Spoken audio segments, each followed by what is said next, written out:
السلام عليكم. ايه هو مفهوم كلمة البطل؟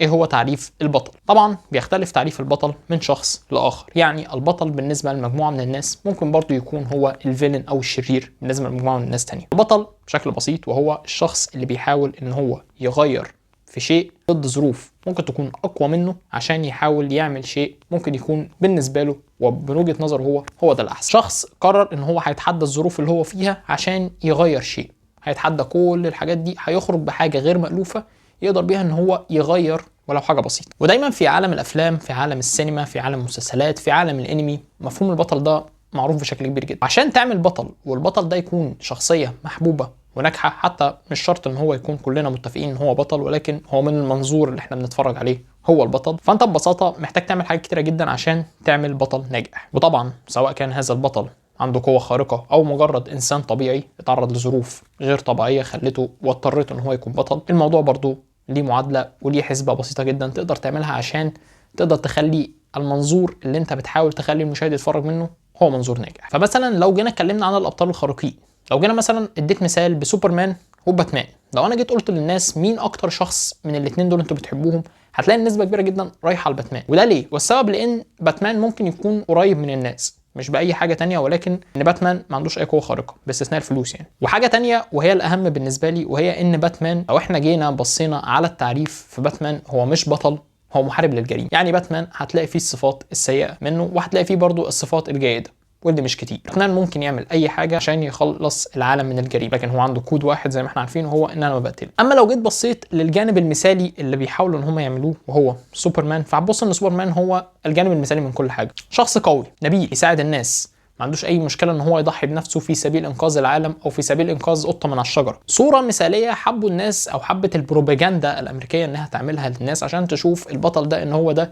الحلم الامريكي. ولكن طبعا زي ما احنا عارفين سوبرمان مش حقيقي، ولكن الحقيقي هو هوملاند. فهنا ببساطه انت عشان تعمل بطل خارق ناجح فانت عايز تديله صفات بشريه، يعني عايز تخليه قريب من الناس. عشان كده دايما كل الابطال الخارقين بتلاقي ان بدايه حياتهم هي ماساه، يخليك تحب هذا الشخص او يخليك تحب هذا البطل. وري الناس الجانب الثاني منه هتخلي الناس تحب. وده برضو اللي عمله فينس جاليجان في واحد زي والتر وايت. لو اختلفنا او اتفقنا على والتر او على اهدافه، فلازم نتفق في حاجه واحده بس، وهي ان والتر شخص شرير. ولكن احنا طول المسلسل كنا بنبص على والتر ان هو مضطر، الشخص المضطر، البطل اللي احنا مش عايزينه يخسر، مش عايزين هانك يمسكه، مش عايزين ان هو يتكشف، مش عايزين ان هو يتفضح. ليه؟ ببساطه لان المعادله اللي عملها فينس جاليجان وهو ان خلاك تتعاطف مع الشخص ده، ببساطه خلاك تحبه، فانت حبيت قعدت تعديله. فعشان تصنع البطل انت ببساطه محتاج تديله جانب انساني حقيقي. ما ينفعش انك تصنع بطل وتديله كل الصفات الحلوه، كل الصفات الجامده، كل الصفات اللي بتخلي الناس تحبه، بتخلي كل الحاجات، الشخص ده نبيل جميل قوي مش عارف ايه، كل الحاجات دي اللي تخلي الناس تتعاطف معاه. لو انت طرحت الموضوع ده هتحس ان انت الموضوع كرتوني شويه، اللي هو الموضوع مش منطقي مش حقيقي. موضوع البطل ده مش شرط ان هو يكون شخصيه من وحي الخيال او شخصيه فيكشنال من صناعه المخرج او المؤلف، لا، هو ممكن كمان يكون من شخصيه حقيقيه، قصه حقيقيه انت بتحاول تديها جانب عاطفي تخلي الناس تحب الشخص ده، حتى لو الناس مختلفه مع الشخص ده تاريخيا، مش شايفه ان الشخص ده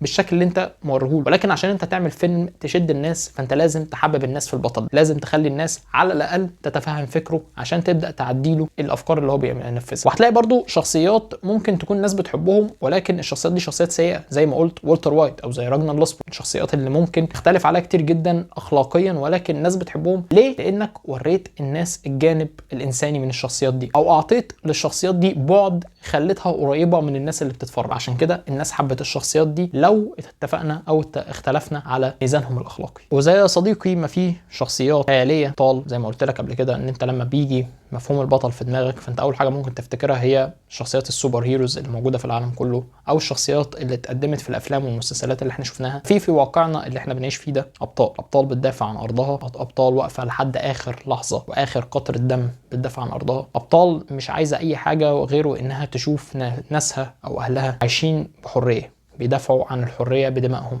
بدماء اطفالهم، بدماء نسائهم، بدماء شبابهم. ناس بتحارب كوكب كامل ضدها وضد حريتها، ناس بتحارب مؤامرة كبيرة جدا عليها ولكنها ما زالت صامدة رغم القصف ورغم اللي بيحصل فيهم. هم دول الأبطال الحقيقيين. وفي نوع تاني من الأبطال بيضحي بحياته وبيضحي بنفسه كل يوم عشان ينقل لك الصوره الحقيقيه بس. ناس كل يوم معرضه انها تموت، وفي منهم اللي ماتوا، في منهم اللي خسروا عائلتهم كلها، في منهم اللي خسروا احفادهم. الناس دي بتضحي بنفسها وبتقف وما زالت صامده، ما زالت شامخه، ما زالت لم تنكسر عشان كلمه الحريه. فيا صديقي لما تيجي كلمه البطل، اول حاجه تيجي في دماغك هم الناس اللي زي دول، لان هم دول المعنى او التجسيد الحقيقي للبطوله، لان الناس دي هي اللي عرفت معنى البطوله. عشان كده وانا واحد منكم، لو كان في دماغي اول ما بتيجي كلمه البطل كانت بتيجي في دماغي الشخصيات الخياليه اللي احنا بنتفرج عليها، فلازم دلوقتي اول ما بتيجي في دماغنا كلمه بطل لازم نفتكر الناس دول. ببساطه هم دول الابطال الحقيقيين، هم دول الابطال اللي احنا نفتخر بيهم وهنفضل نفتخر بيهم، وهيتحطوا في التاريخ لان هم من اعظم الناس اللي جات التاريخ.